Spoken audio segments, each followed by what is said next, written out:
more fun. I want to play more. I want to be more free with my play. And one of the things that I've noticed that I have a little bit of a negative vibration with is money. And I want to clean that up a little bit. Well, you can't get there from there because what you just said is, I want to get on the path for fun, but before I get there, I want to get on a well-defined path that isn't fun for me. And I'll clean up that well-defined path that isn't fun for me on my way to fun. And we say, why not just go directly to fun?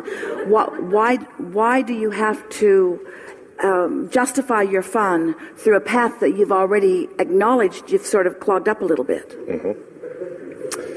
So the fastest way, so if you've ever had fun, have you? Yes. So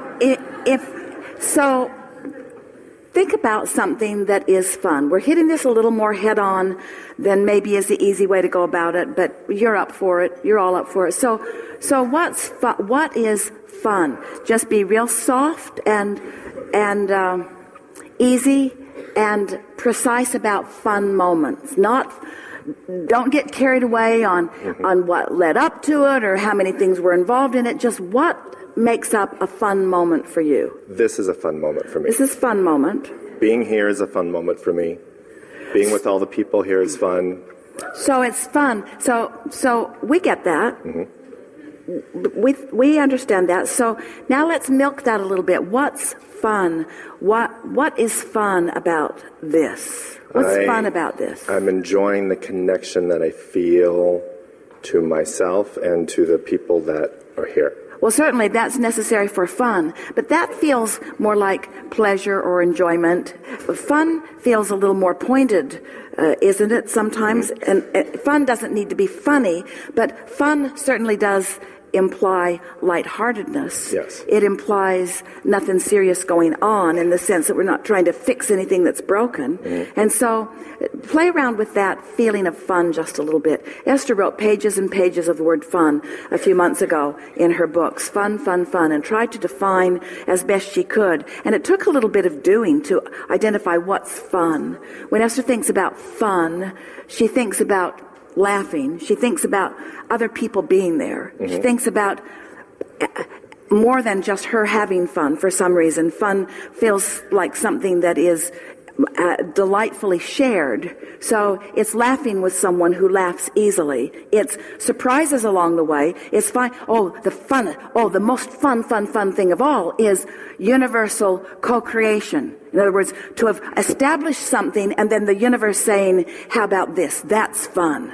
The universe's never-ending ability to put things in the mix. That's really fun. It's not just fun, it's clarifying, and it's not just clarifying.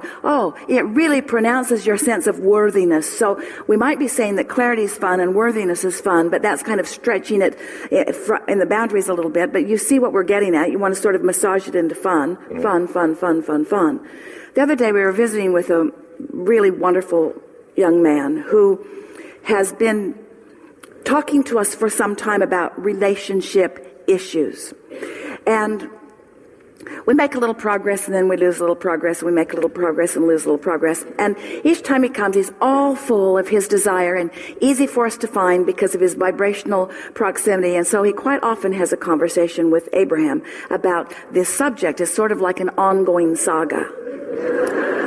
So on this particular day, we have one intention and one intention only, and that is to just soothe and make lighthearted about this fun. So we started to explain that to him, and he stopped us because we weren't getting right to the heart of the issue like he wanted us to. And he said, these were his words, I know all of that. I've been there. I've done that many times. I want to talk with you, Abraham, about this. He didn't quite say it that way, but that's what he meant. And we said, it's like going to get a massage and saying to the person as they begin rubbing your neck in some unbelievably delicious way, oh, wait, you've done that before. You don't have to do that again. Oh, that feels so good on my feet. But stop. I've had that pleasure too. Stop. Because the whole point of your moments, the whole point of a fun moment is to have fun, not to make fun for later, not to prepare yourself for fun. It's not doing an exercise that assures fun. That messes the energy of it all up. It's just what's fun right now. What's fun right now. And sometimes there's not enough momentum for fun right now. Fun has a little momentum going to it, doesn't it? Yeah. Doesn't fun have momentum going? Isn't it? What's more fun than getting on the wavelength with another person? Ooh. And then together discovering some really fun thing to think about or do or say that you've not done before. So adventure's mixed in with fun. Fun's a sort of loaded word, isn't it? Mm-hmm. So that's the way we would approach it. We would just walk all around it, and sometimes that much conversation with yourself or with somebody else is enough to get it activated, and then the fun begins. As you're discussing it, I'm realizing that over the throughout my life, I've really enjoyed having fun on my own, by myself, and now I want to have more fun co-creating with other people. Well, there's good news and there's bad news in that statement. The good news is, and it's really good news, that if you are having fun by yourself, you're like a crazy person. No. If you're having fun by yourself, it means that you have established a relationship with your source who is always present. And so the momentum of thoughts is escalating into really satisfying and fun-filled moments. That's the good news. The bad news is, and it really isn't bad news, but really, fun is one of those things that has enough momentum to it that usually it includes the universal's rendezvousing with you, with others. Mm-hmm. Even if they're not in the room with you, dancing with them in traffic, just different things that are happening.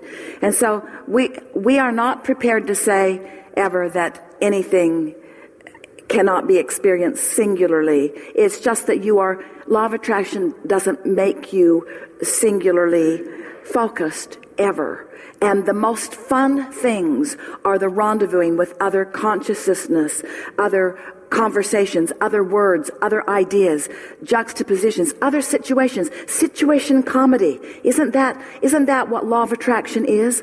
Law of attraction is the best creator of situation comedy, because law of attraction knows who you are and what you want and who you really are and where you stand in this current moment in vibrational proximity to all that you've become. And it's just laying out this path of fulfillment that when you say, I want fun, law of attraction can be so fun in the things that are queued up for you, in the surprise and delight that is queued up for you.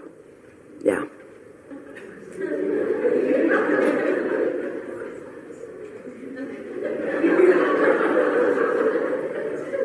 See how they're finding fun? Mm-hmm. It's everywhere. Yeah. Enough? Yeah. Esther went one day to In-N-Out Burger, took her burger down to Mission Bay to sit, and went deliberately for the pleasure of being there, just for the satisfaction of the place. And as she got there, she began looking at the other people that were there, and she said to herself, to us, out loud, I wonder how many of them were feeling good before they came here, and the impulse to be here came because they were feeling good, because that's the way she felt that it happened to her. Or how many of them came there for the entertainment or came there for the fun? There's a difference, isn't there? In other words, how much preparation did I do before? And so this activity that I'm involved in is the inspiration from that fun place, or did they come for the fun? And so she sat and she tried to see if they were having as much fun as she was, which is not an easy thing to discern, because when you're having fun, you sort of see fun where it is. But it was a very interesting first-time thought for her. I know I felt good before I came, and being here exaggerates the goodness that I felt. I didn't come here to cheer myself up. I felt good before I came. So she's pondering that. In fact, she even wrote a little bit about it. And she thought, I'm just going to do this grid work all the time. I'm going to do the preparation, and then I'm going to let the universe fill it in, because that's so fun. That makes you know that you've got this co-creative partner, and all these co-creative partners. So only those that are really ready to play with you, play with you. And so she left Mission Bay, and she's on a street getting ready to get back onto Interstate 5 to go back to her house, which was north. And as she sat there for a moment, she looked ahead and noticed that the traffic wasn't moving. And then as she went through the last intersection, which was an option to do something different before the on-ramp, she realized there must be a traffic jam on the freeway because nothing was moving. It was all really stacked up. And she thought to herself, I could sit here, or I could get out of here while the getting's good. But that would require doing something highly illegal and very quick, because things were shifting around. So all of a sudden, she was in the center lane. She just cranked her steering wheel really hard and made a really effective and very fast U-turn. And now she's facing the other way. And at the same moment that she did it, a man in the car behind her did exactly the same thing. So now he was behind her. Now he's in front of her. And now they're sitting and waiting for a rather long light. And as Esther was sitting there, the man got out of his car, came over, all full of himself, and talked right into her window. That was the single most exciting thing that I've ever seen happen in traffic. And Esther thought, that was way fun. In other words, she's in traffic, and some frisky person who just wanted to play with her, who was complimenting her on the deftness with which she had performed her legality. And she thought, there are playful people everywhere, and they will come in the most odd ways. And the odder it is, the funner it is. Don't you think? Yeah.